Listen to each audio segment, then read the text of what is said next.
Então, boa tarde a todos. Nós vamos continuar então com o nosso curso de EDPs e aplicações.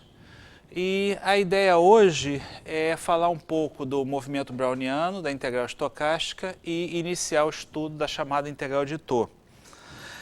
Num certo sentido, como a gente havia discutido nas aulas passadas, as equações diferenciais parciais representam evolução de fenômenos de médias de diferentes processos que nós estamos interessados. As equações diferenciais parabólicas representam essas evoluções das médias, né?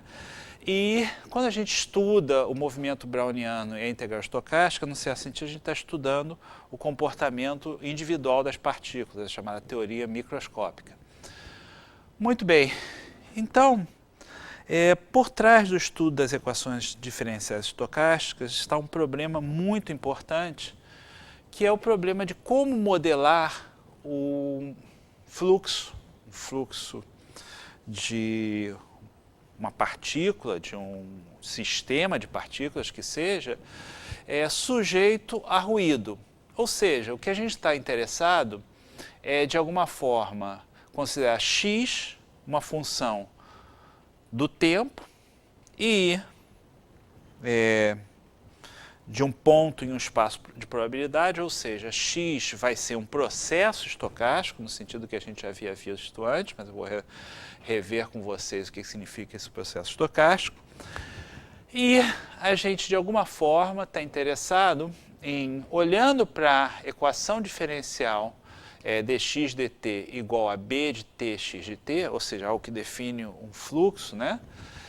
Somar a isso uma certa volatilidade, ou seja, uma certa medida de incerteza, que aqui está sendo modelada como sigma do tempo e do estado do meu sistema x de t. Eu reitero que aqui, nesse contexto de equações diferenciais, diferenciais estocásticas, tipicamente, quando a gente fala de x subíndice t, a gente está falando da variável, da função x avaliada no ponto t, tá? E, bom, então o problema é como definir, como modelar esse tipo de equação. Vamos começar intuitivamente.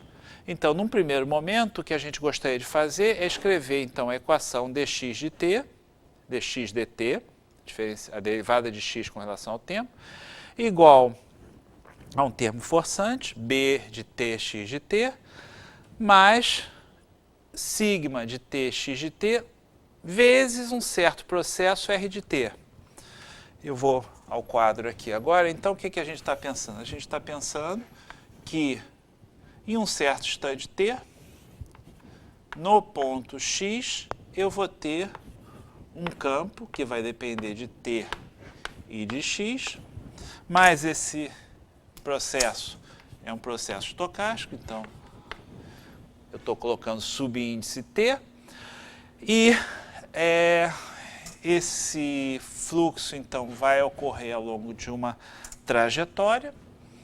Agora, a ideia de adicionar o ruído é que eu vou, de alguma forma, balançar isso. E a quantidade sigma que a gente está estudando aqui vai, novamente, modelar o quanto longe, o quanto se afasta, o quanto ruidoso é o nosso sistema em relação às trajetórias do sistema não perturbado. Então, essa é a ideia por trás da coisa. Então, nessa equação número 1 aqui, o que a gente vê é a ideia de escrever diretamente a equação diferencial mais um termo linear multiplicado pelo termo de ruído. Onde, o que deveria ser, quais são as propriedades que se espera desse termo de ruído? Tipicamente, se espera, em sendo um ruído, e um ruído estacionário, que se T1 e T2 são diferentes, então R de T1 e R de T2, ou seja, R avaliado no tempo T1 e R avaliado no tempo T2, sejam variáveis aleatórias independentes. Se espera também que as distribuições de probabilidade do processo R de T sejam estacionárias, ou seja, se eu fizer uma translação do tempo, quando eu olhar para a distribuição conjunta da minha variável aleatória R de T1 mais T, R de T2 mais T, pontinhos, R de TK mais T, isso não depende de T, isso é o que o pessoal chama de fortemente estacionário.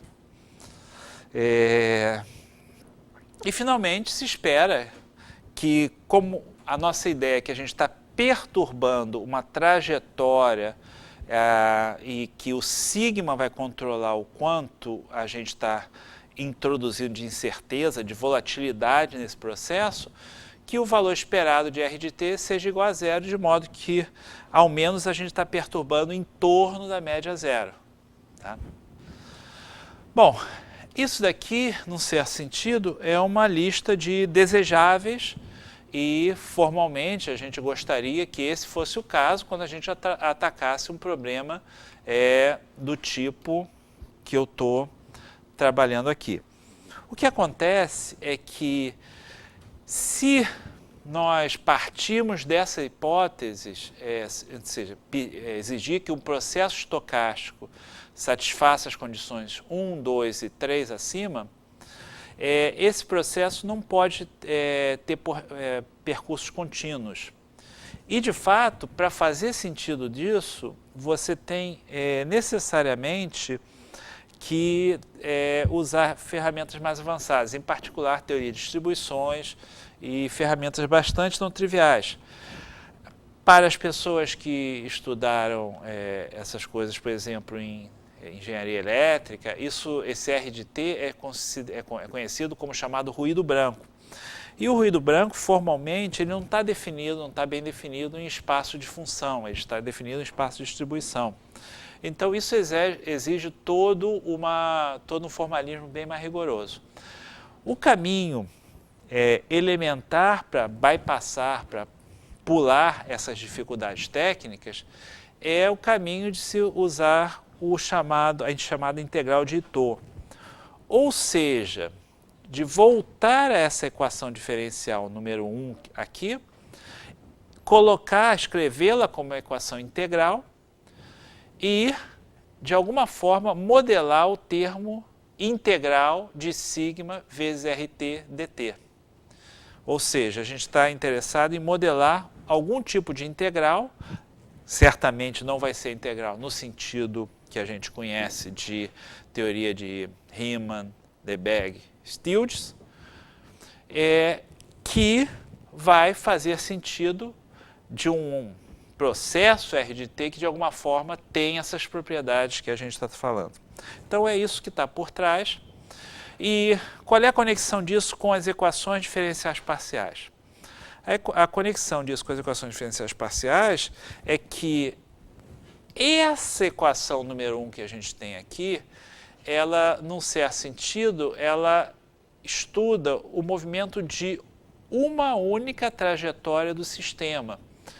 E que, quando a gente considera, então, o agregado dessas trajetórias e coloca nele uma distribuição de probabilidade, nesse conjunto de trajetórias, uma distribuição de probabilidade, então, quando a gente estuda as médias desse processo, então, de alguma forma, essas médias condicionadas a que você partiu de uma posição x em um instante t, vão ser soluções de equações diferenciais. Então, de alguma forma, o que a gente vai considerar é o valor esperado de, digamos, uma função f avaliada no x de t para uma certa trajetória ômega, condicionada à informação que, por exemplo, eu vou colocar aqui x de t grande e x de tzinho, com tzinho, por exemplo, menor do que t grande, então, x em t é igual a um x. Isso, então, dá o quê? Dá uma função u de x e t. E o que a gente vai ver é que esse u de fato satisfaz uma equação diferencial. Então, eu estou olhando para o comportamento médio de uma função da minha trajetória, condicionado à informação inicial, e isso vai dar uma certa função U, que por sua vez vai ser solução de uma equação diferencial parcial do tipo parabólico. Tá? Então, isso daqui é o resumo da ópera. E agora vamos ver como é que a gente faz isso. Muito bem, então, como eu falei, o objetivo agora é evitar as dificuldades técnicas e, de fato, dificuldades práticas de trabalhar com aqueles processos, o processo de ruído branco.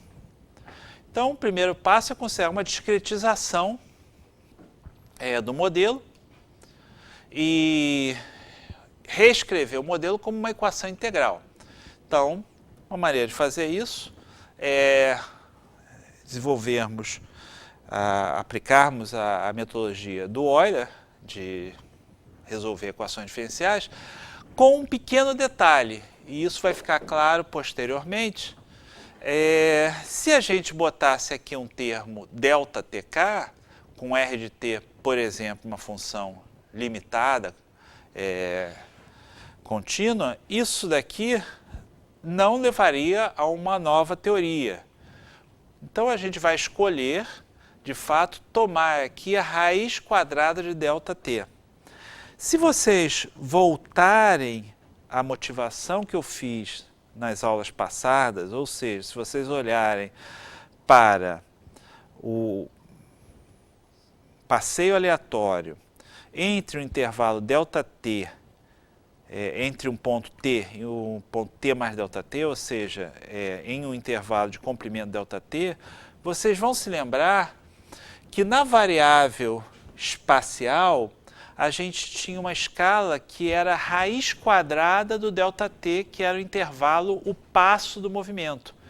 Essa raiz quadrada está reaparecendo aqui.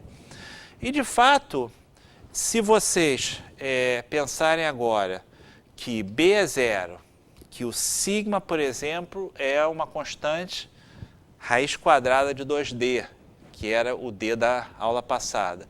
E o RT aqui é simplesmente uma variável aleatória que toma valor mais 1 ou menos 1 com probabilidade meio, a gente volta exatamente ao passeio aleatório que a gente havia estudado. E então isso motiva a nossa escolha de tomar a raiz quadrada de ΔT nessa equação 2. Mas, de fato, a gente vai bem mais além, vai ser bem mais geral, e vai escrever, então, a equação integral x de tk mais 1 menos x de tk igual a integral no sentido usual, tk a tk mais 1, de b de tk x de tk dt, mais esta nova integral, que eu coloquei entre aspas, que seria a integral entre tk e tk mais 1 de sigma vezes dw. O que eu estou chamando de dw aqui é, o que eu não defini ainda, a tal diferencial do movimento browniano, cuja existência a gente falou na aula passada e que eu vou rever isso com vocês hoje. Na aula de hoje, o que eu chamo W é o que eu chamava B na aula passada, para quem tiver a oportunidade de olhar a aula passada. Então, W se refere a Wiener, B se refere a Brown. Estamos fazendo aí uma homenagem aos dois expoentes dessa teoria. O Brown, claro, é um biólogo, mas o Wiener tornou isso bastante rigoroso nos seus trabalhos. Muito bem, então a dificuldade que a gente enfrenta é como definir de forma razoável essa chamada integral estocástica, ou seja, a integral de uma função, digamos, de t e de um processo x de t, ou seja, de alguma coisa que é um processo estocástico, contra o chamado movimento browniano. Essa definição ela não pode ser feita no sentido de integral de Riemann-Stieltjes. Então, a primeira tentação que um analista teria é, não, isso é fácil, porque eu sei fazer integral de Stieltjes e eu posso pegar, então, W e posso tomar W, a derivada de W. Mas o erro que está aí é que o movimento browniano, de fato, ele não é de variação limitada. Em não sendo de variação limitada, não faz sentido tentar defini-lo como integral de Stieltjes. Pode-se demonstrar que em quase toda parte, o movimento browniano que eu defini na aula passada, ele não tem variação limitada. Então, em quase toda parte, isso aqui não estaria bem definido. Então, morreu aí a ideia de tentarmos definir diretamente através de uma integral clássica. De todos os modos, então, a gente gostaria de ter exatamente as seguintes propriedades. Para esse processo estocástico W de t maior ou igual que zero, que os incrementos são todos variáveis aleatórias independentes, ou seja, se eu pegar o incremento entre T1 e T2, entre T3 e T4, T5 e T6, etc., de forma ordenada, que essas diferentes variáveis aleatórias sejam todas independentes. E mais, que se eu pegar um tempo S, um tempo T, com S menor ou igual que T, quando eu olhar para essa variável WT menos WS, isso vai ser um processo, vai ser uma variável aleatória, normal, com média zero e variância proporcional à diferença entre T menos S. Isso modela a ideia que se eu deixo uma partícula se difundindo, se eu jogo uma gota d'água e deixo essa gota d'água se espalhar, se difundir no líquido, ela vai ter, com o passar do tempo, uma dispersão maior. E uma dispersão, que é medida exatamente pela variância da variável aleatória que a gente está considerando, proporcional ao intervalo de tempo. Tudo isso aqui poderia ser diferente, mas, num certo sentido, essas ideias que eu estou passando aqui são ideias que levam ao modelo mais simples possível. Então, eu estou denotando por N, Mi, Sigma a distribuição normal de média Mi e variância, de fato, deveria ter colocado Sigma ao quadrado, tá? Tipicamente, mas de qualquer forma, Sigma aqui está denotando a variância. Bom, a gente gostaria também que, se eu estou partindo de um ponto, digamos, W0, que a probabilidade que eu esteja no zero desse ponto seja igual a 1. Ou seja, eu estou fixando meu ponto de partida. E, para partir de um ponto arbitrário, basta somar uma quantidade x a esse W0. Né? Outra coisa que a gente gostaria é que esse processo, T em WT, seja contínuo em quase toda parte. E quando eu falo quase toda parte, eu falo quase toda parte em relação à medida de probabilidade subjacente, que é a medida de probabilidade que a gente construiu na aula passada e que a gente gostaria de rever na aula de hoje. Bom, o item 1, voltando aqui, o que é o item 1? Os incrementos são variáveis independentes. Se refere ao fato que no futuro a gente não pode prever oscilações do futuro com base em variações do passado. Isso é típico da ideia de um movimento completamente não previsível. Ou seja, se eu andei entre 1 e 2, uma quantidade 5, eu não tenho, em princípio, como prever o que vai acontecer em 3 e 4. Eu sei que isso vai ser uma distribuição, é uma variável aleatória, vai ter uma distribuição, mas eu não tenho como dizer, olha, eu sei mais informação pelo fato de eu ter acompanhado a trajetória da minha partícula entre 1 e 2. Isso é particularmente importante em modelos financeiros, no qual você olha para o mercado financeiro, para variáveis estocásticas do mercado financeiro, uma vez tirado, digamos, as componentes humanas da coisa, previsíveis, você não consegue prever o que realmente vai acontecer devido à complexidade do fenômeno que você está modelando.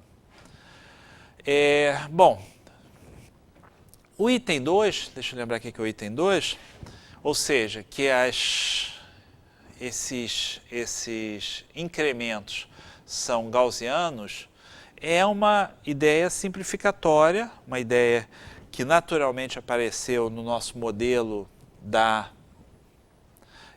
do passeio aleatório, no limite do passeio aleatório, que é típico do resultado de você ter a composição de uma grande quantidade de eventos independentes que se somam e vão te dar um processo gaussiano.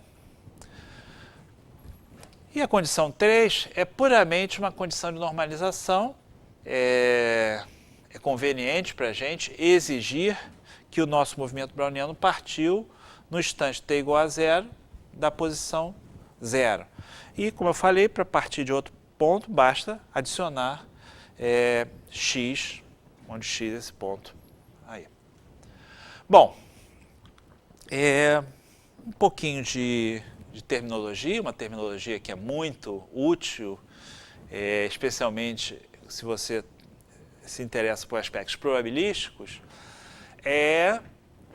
sobre a existência de algum espaço de probabilidade, ômega fp, e de um processo estocástico com as propriedades 1, 2 e 3 acima. E é exatamente isso que a gente vai ver nas próximas sessões. Além disso, a gente gostaria de falar de uma filtração associada à informação desse processo W de t. Então, vamos assumir que existe tal processo e a gente gostaria, então, de observar o processo WS para S menor ou igual que t.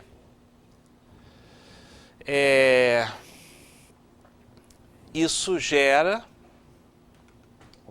definindo Ft como a sigma álgebra gerada pelo W de S com S menor ou igual que t, gera uma filtração. Tipicamente, a gente usa a letra bold F, né, capital bold F, para denotar essa filtração. Tá? E um processo W de t satisfazendo nesse espaço de probabilidade ômega com a sigma álgebra F, com a medida de probabilidade P e com a filtração F, as condições 1, 2 e 3, é chamado de processo de Wiener ou simplesmente movimento browniano. Alguns livros, algumas referências, fazem distinção entre o contexto, falar de Wiener e browniano, mas a gente não vai fazer essa distinção. Então, começamos com uma definição, que depois vamos mostrar que de fato faz sentido, existe tal processo, de fato a gente já mostrou isso na aula passada. Chamamos de movimento browniano unidimensional ao processo estocástico WT, satisfazendo as seguintes três propriedades. Os incrementos são todos variáveis aleatórias independentes. Se S maior ou igual que zero, menor do que T, então WT mais WS é uma distribuição, tem a distribuição normal de média zero e variância T menos S. E a probabilidade de partir de zero é 1. E, além disso, o T em WT é contínuo em quase toda parte. Tá? Então, são propriedades axiomáticas. E, na aula passada, essencialmente, a gente provou a existência. Um processo n-dimensional é dito browniano, n-dimensional, quando ele é o resultado de n componentes, cada uma das quais um movimento browniano unidimensional. Tá? Existem várias demonstrações, existem várias construções do movimento browniano, e na aula passada a gente usou o chamado teorema de Kolmogorov para demonstrar a existência do movimento browniano, partindo das chamadas distribuições finito-dimensionais que satisfazem as condições de compatibilidade e de simetria. Lembrando rapidamente como é que a gente fez isso, a gente partiu de um processo estocástico, ou seja, uma família de funções indexadas, uma família de variáveis aleatórias indexadas no intervalo i. Esse i pode ser 0t, pode ser zero infinito, pode ser t pertencente a um conjunto discreto de pontos, ou os naturais, tais que para cada t fixo eu tenho xt ponto, é uma variável aleatória, tomando valores em R ou Rn, e para cada ômega fixo eu tenho uma curva contínua ou não. Tá? E dizemos que um processo é contínuo em quase toda parte, quando, fixando o ômega, a função t em xt ômega é uma função contínua.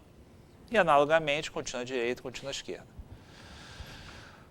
Bom, uma definição técnica e relativamente importante.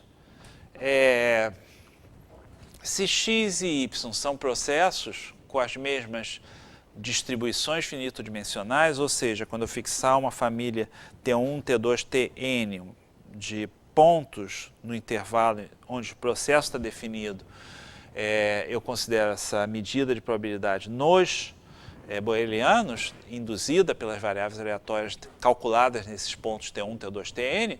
Então, nós dizemos que x e y são equivalentes em lei quando esses x e y têm as mesmas distribuições finito-dimensionais. E, se x e y estão no mesmo espaço de probabilidade, nós dizemos que y é uma versão ou uma modificação de x quando a probabilidade que xt igual a yt é igual a 1. Ou seja, em quase toda parte, o x de t é igual a y de t. Uma definição também razoável é a definição de indistinguibilidade, ou seja, dizemos que x e y são indistinguíveis se a probabilidade que o x de t igual a y de t para todo t no i seja 1. Nota que essa condição 2b é uma condição mais forte do que a condição 2a. Por quê? Se a probabilidade que x de t seja igual a y de t para todo tempo é 1, então quando eu fixar um tempo t qualquer, é natural que a probabilidade de x de t igual a y de t seja igual a 1. Tá? A recíproca não é verdadeira. Então, um exercício relativamente fácil é mostrar que 2b implica 2a implica 1 e construir contra-exemplos para as recíprocas, ou seja, 2b garante que nós temos uma modificação e 1 garante que nós temos se vale 2b, então vale 2a, e se vale 2a, vale 1. No contexto do movimento browniano, isso é relevante porque, de fato, no primeiro momento, a gente estava interessado em equivalência em lei, mas à medida que a gente vai estudando as propriedades específicas do movimento browniano, a gente fica interessado, em propriedades relacionadas com a indistinguibilidade. Bom, então voltando à construção que a gente fez na aula passada, eu vou rapidamente passar pela construção. Associado a qualquer processo estocástico, a gente pode definir as chamadas medidas finito-dimensionais, ou seja, fixamos um conjunto de pontos T1, T2, Tn, e perguntamos qual é a probabilidade, ou seja, qual é a probabilidade que o ômega no espaço de probabilidade tenha que xt1 de ômega, xtn de ômega, pertença a I1, I2 e N. Né? E note que se μt1, T2, Tn for definido pela essa equação 4, nós temos aquelas propriedades de simetria e de compatibilidade. Ou seja, se eu mudar a ordem, se eu permutar a ordem dos índices 1, 2, n e permutar de forma idêntica os intervalos, a medida calculada vai ser a mesma medida calculada inicial. Se eu adicionar uma cópia de R para um certo tempo Tn mais 1, eu também espero que isso não mude a medida. E o problema relevante é o seguinte: suponha que eu te dê uma família muito grande, evidentemente, de distribuições finitodimensionais indexadas por T1 e TK nos borelianos de RNK, claro, tomando valores em 0 ou 1, porque é uma medida de probabilidade, tal que eu posso variar completamente o K entre 1, 2 e N, 1, 2 e infinito, e os tempos vão estar nesses intervalos IJ, e J pode ser arbitrário, né, entre 1 e K. Então, a pergunta é: existe um processo que satisfaz essas medidas, essas distribuições finitodimensionais, que tem como correspondente distribuições finitodimensionais esta família que eu acabei de apresentar? E a resposta é o teorema de Kolmogorov, teorema da extensão de Kolmogorov, que diz que se essa família satisfaz as condições de simetria e compatibilidade acima, então existe um espaço de probabilidade e um processo estocástico tal que esta família provém exatamente das distribuições finitodimensionais do processo estocástico X. Então, num certo sentido, esse é um teorema existencial. Ele não dá uma maneira necessariamente concreta de você obter esse processo, mas ele te dá a existência de tal processo. Existem outras construções bem mais concretas. Uma delas é exatamente tomando o limite dos passeios aleatórios, como a gente havia falado na aula passada. Outras envolvem construções com série de Fourier ou mesmo com wavelets, são bastante interessantes também. Bom, então, como eu falei, o teorema de Kolmogorov permite construir classes de processos estocásticos, em particular o movimento browniano, no qual a gente vai introduzir medidas finitodimensionais definidas com base nas gaussianas. Então, para isso que a gente fez na aula passada foi introduzir essa função P de t, x e y, que é a densidade de probabilidade que no intervalo t eu vou partir do ponto x e ir para o ponto y.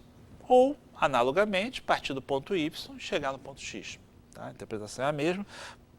Mas para fixar ideias, eu vou estar sempre partindo do ponto x, segundo argumento aqui, e indo para o terceiro argumento y, após o intervalo t maior do que zero. Por definição, quando t for igual a zero, eu vou estender isso como a distribuição delta de Dirac, que me dá a delta em x na variável y. Bom, agora a gente define essas medidas finitodimensionais da maneira natural, ou seja, primeiro assumindo que eu estou com uma família ordenada 0 menor ou igual que T1, menor ou igual que T2, menor ou igual que TK. Defino ni T1, T2, TK em I1 cartesiano e K como a integral nesse paralelepípedo K-dimensional, mas o I1, I2 e K podem ser de fato conjuntos bem mais complexos, boelianos, né? Da probabilidade, da densidade de probabilidade que após T1 eu parta de T1 e vá de x, parta em T1, parta de zero e após ter uma unidade de tempo eu parta de x0, vou repetir, desculpe. Eu parta de x0 e após ter uma unidade de tempo eu vou chegar em x1. Eu parta de x1 e após t2 menos t1 unidade de tempo eu chego em x2. E, continuando, eu parta de xk menos 1 e após um intervalo de tempo tk menos 1, eu chego no ponto xk. Isso é uma densidade de probabilidade, ou isso num espaço produto, né? Mas isso define, então, uma probabilidade nesse espaço produto, e com essa definição eu posso provar. Bom, aí o próximo passo é estender isso para as simetrizações desses números, T1, T2, TK. Isso é trivial, e evidentemente que aí você tem a propriedade de simetria imediatamente satisfeita. E é um exercício bastante fácil mostrar que se eu fizer agora cartesiano Rn, eu vou ter exatamente a integral de uma variável a mais sobre todo o Rn, e aí essa variável desaparece pelo teorema de Fubini, essencialmente. É uma aplicação simples do teorema de Fubini, dado o fato que isso aqui decai rapidamente. Isso eu vou deixar como exercício, vale a pena ser verificado em detalhe, mas uma vez feito isso, está demonstrado pelo teorema de Kolmogorov a existência da tal medida de Wiener, nesse caso a medida de Wiener partindo de um ponto x0 fixo. E se eu tomar x0 igual a zero, eu estou no caso do movimento browniano. Bom, pode-se demonstrar que existe somente uma versão contínua, ou seja, lembrando aqui conceito de versão, então, se eu exigir que o meu processo seja contínuo, pode-se provar que qualquer outro movimento browniano que tenha todas as propriedades que a gente falou desse movimento browniano construído via Wiener, via Kolmogorov, desculpe, ele é uma versão do movimento que se obtém. Ou seja, essencialmente, se eu exigir continuidade, eu só tenho uma versão contínua. Muito bem.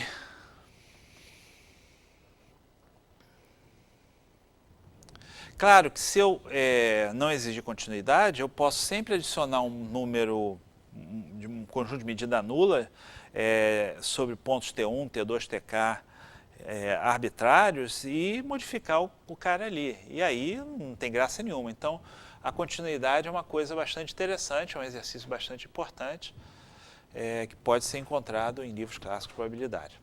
Bom, propriedades fundamentais. O processo tem incrementos independentes, estacionários, são independentes essencialmente porque a gente, quando... Bom, isso aí tem que demonstrar, tem que fazer a conta ali com as probabilidades, mas é relativamente fácil de ver. Você, se pegar em T1 e T2 e T3 e T4, você vai quebrar em duas integrais e, consequentemente, você vai ter o produto das probabilidades. Isso é o suficiente para demonstrar independência. Estacionalidade é essencialmente o fato que, se vocês voltarem aqui na equação 7 e olharem na equação 7, a medida foi definida sempre entre T1 e T2, entre T2 e T3, entre T3 e T4, e o termo, então, fica estacionário, porque vai desaparecer, fazer qualquer translação no tempo. Então, o processo fica estacionário. Bom, média zero, variância NT-S, é uma propriedade da integral da gaussiana, que a gente facilmente demonstra. A probabilidade para o processo saindo de x0 e eu ter uma variação Wt menos Ws é o mesmo que a probabilidade saindo de x0 eu ter uma variação após o intervalo t menos s menos W0 em A. Isso é a mesma probabilidade que Wt menos S esteja em A. Então, isso daí, de fato, existe um pequeno errinho aqui. Não, está certo, isso aqui está certo. Bom, o valor esperado é que a partir de x0, então, exercício verificar se isso aqui está correto, isso aqui são propriedades que demonstram. A parte relevante é essa primeira afirmaçãozinha aqui, ou seja, que eu posso essencialmente incorporar o T menos S de um para o outro. Eu imagino que daqui para cá o que você tem que exigir é que o W0, o x0 seja igual a zero. E aí você tem que colocar aqui o x0 igual a zero. O valor esperado de Wt condicionado a x0 é x0. Isso daqui é essencialmente dizer que a média após t unidade de tempo é x0. A variância é n, onde n é a dimensão, vezes t. E se eu tomar dois tempos, t e s, sem dizer o que é maior e o que é menor, isso é n vezes o mínimo de s e t.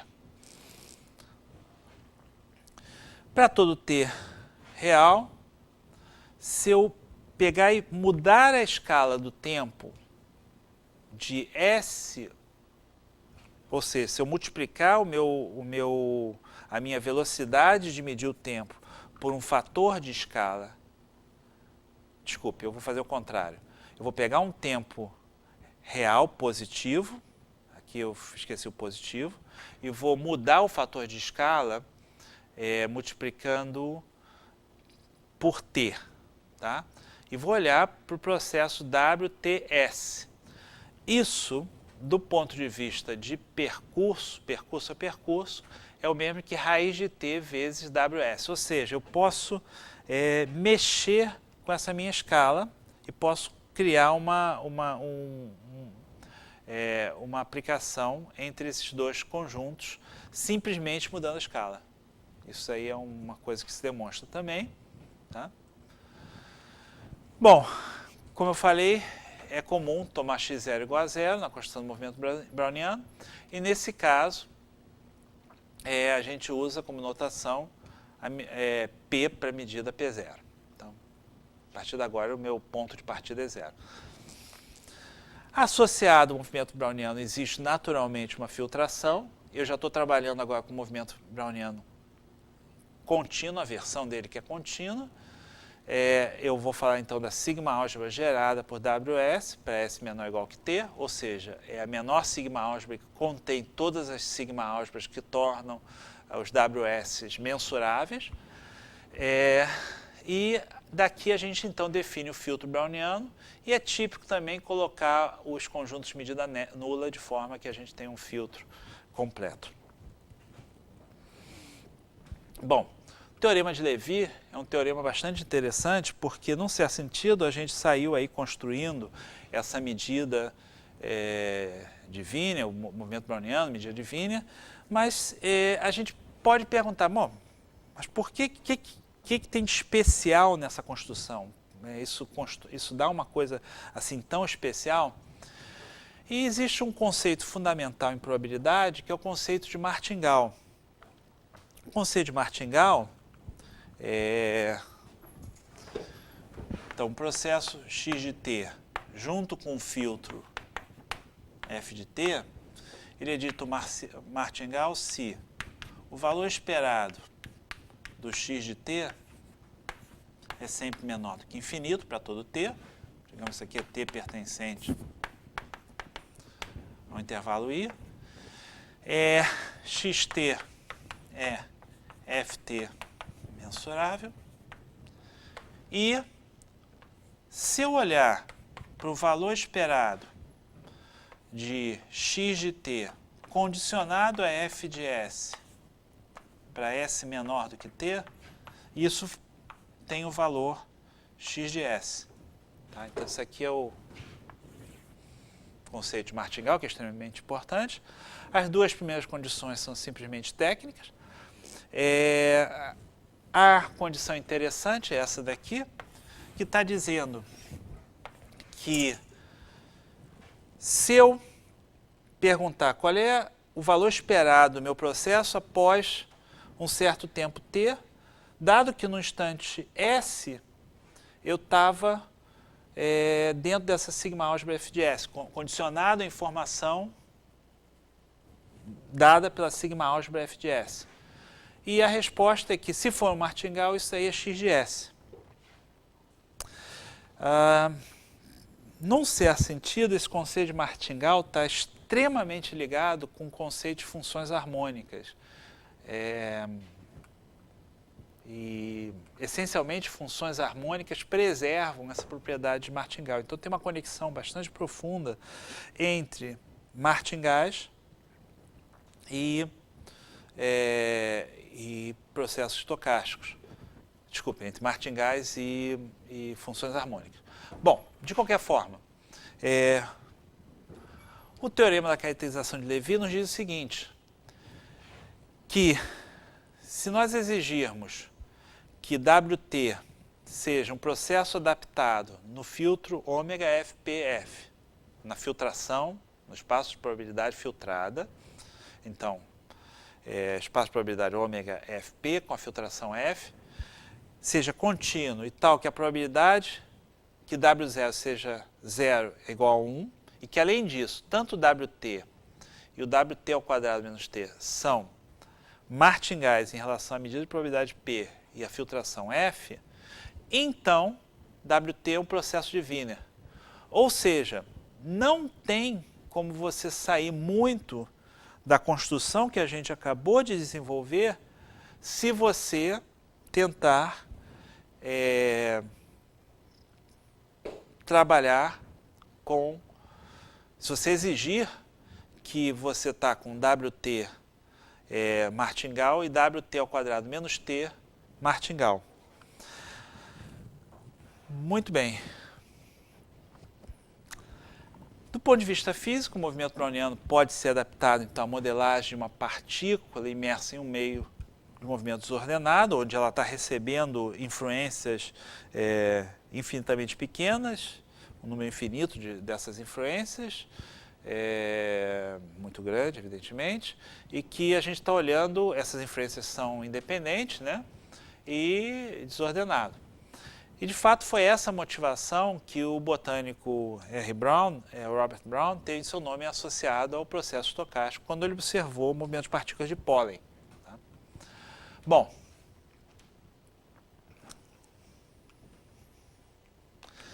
e a principal conexão aqui com a teoria de equações diferenciais parciais é o fato que, se eu partir, então, de x mais w de t, ou seja, dado que meu instante t igual a zero, eu estava na posição x, lembra que os movimentos são independentes, identicamente distribuídos desse browniano, e que eu posso fazer uma translação por x unidade, por uma posição zero para a posição x, né?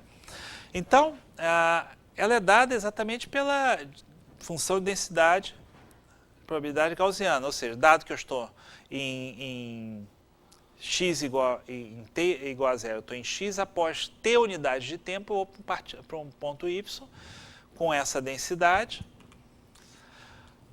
Então, é a densidade e probabilidade de nos movermos de x no tempo zero para y no ponto, para y em t. E essa probabilidade é exatamente a solução da equação do calor em uma dimensão. Mas, geralmente, se eu olhasse para uma função f dessa quantidade x mais w de t, não é difícil demonstrar que isso é uma solução da equação do calor, desde que f seja diferenciável, e essencialmente é a convolução de f com o núcleo do calor. Então, esse tipo de propriedade, de fato, ele se estende naturalmente para o contexto das equações diferenciais estocásticas. E isso é o que a gente vai ver na próxima aula. Então, repetindo aqui o que eu falei, se eu considerar a função u, que no instante t está na posição x, dado pelo valor esperado, então uma função u avaliada em t e x, que corresponde ao valor esperado de f de x mais wt. Quando t é igual a zero, evidentemente que o W0 é zero, isso dá f de x, então o valor esperado de f de x, nesse caso, é f de x, porque isso aqui é valor esperado de uma coisa que não depende da variável aleatória Wt. E Essa função U satisfaz a equação do calor, de fato ela é dada exatamente pela convolução de F com a função, com o núcleo do calor. Então, essa conexão, vou parar.